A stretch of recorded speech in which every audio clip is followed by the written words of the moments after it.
Today, all attention is focused on King Charles III, but amidst the excitement, we mustn't overlook the remarkable Queen Elizabeth II, who holds the record as the longest reigning monarch. Her coronation, the first ever to be televised, remains a historic moment. King George VI, Elizabeth's father, was crowned in 1937, marking the inaugural live radio broadcast of a coronation, captivating an audience of 20 million globally.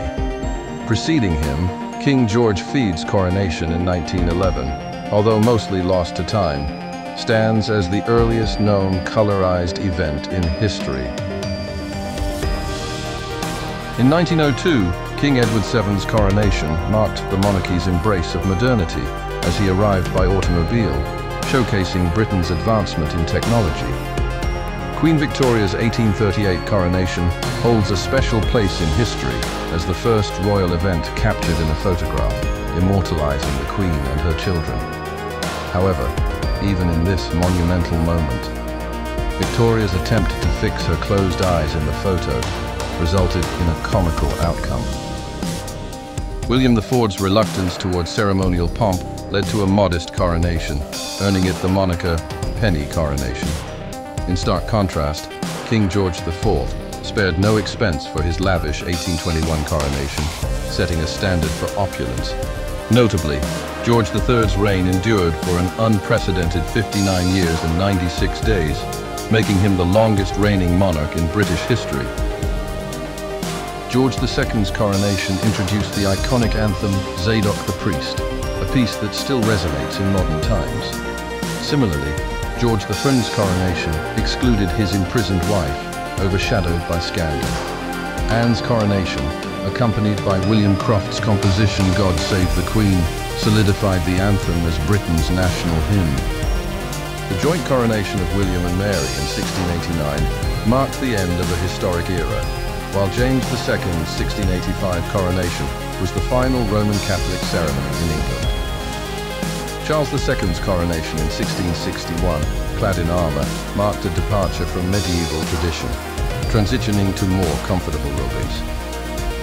Charles's reign was marred by conflict with Parliament, ultimately leading to his execution in 1626. James I's coronation in 1603 united Scotland and England under a single monarch. Elizabeth I's 1559 coronation, clad in English silk, symbolized a break from imported fabrics of previous monarchs.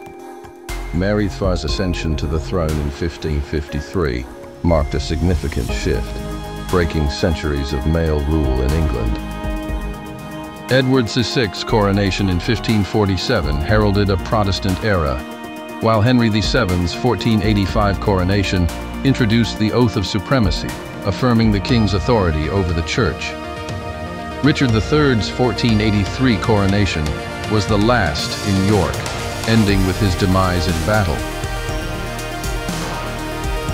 Edward IV's 1461 coronation signaled a shift towards English as the official language, reflecting a changing linguistic landscape.